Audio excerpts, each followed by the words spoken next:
Hi, I'm Marty Nemko. This is the first short story in what is hopefully a forthcoming book called Men Shaken. And this is the first one is called Birth and Death. Yes, I had told Victoria that I wanted kids, and at the time I did. I was infatuated with her and with the idea of our having a child, raising him or her, and maybe having someone to care for us in our old age. That desire was fueled by our friends that had kids. They emphasized the positives, if only to not seem like bad parents.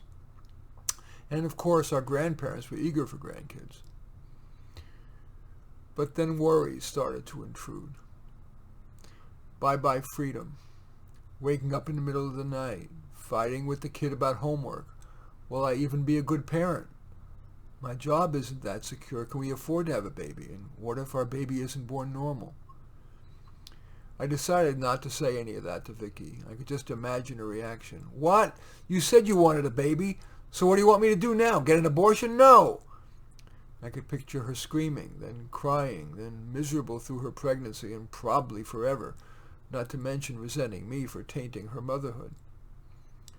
My last worry turned out to be justified. Lou Jr. was born with an APGAR score of 6, which the doctor said predicts low IQ. The first time that Vicky and I had sex after Lou was born, my erection was barely hard enough, and over the next months I was limper and limper until I couldn't have intercourse.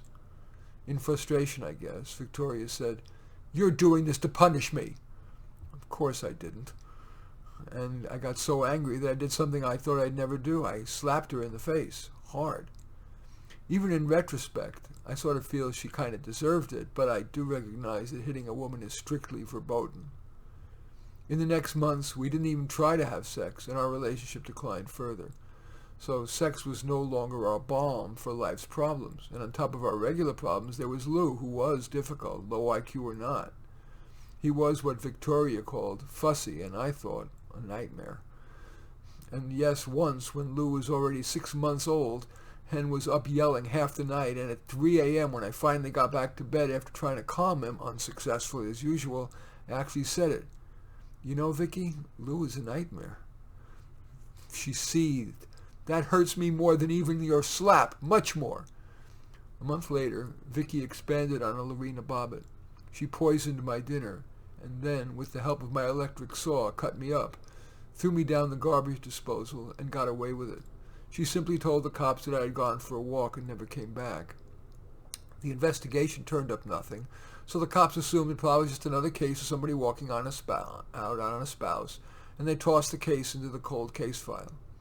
I'm writing to you from purgatory, hoping that Vicky feels at least ambivalent about what she did. In any event, I do thank you for watching. I'm Marty Nemko.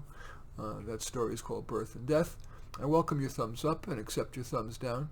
I always look forward to your comments, and especially like it if you hit the share button below. Share on your social media so that my efforts can have broader impact.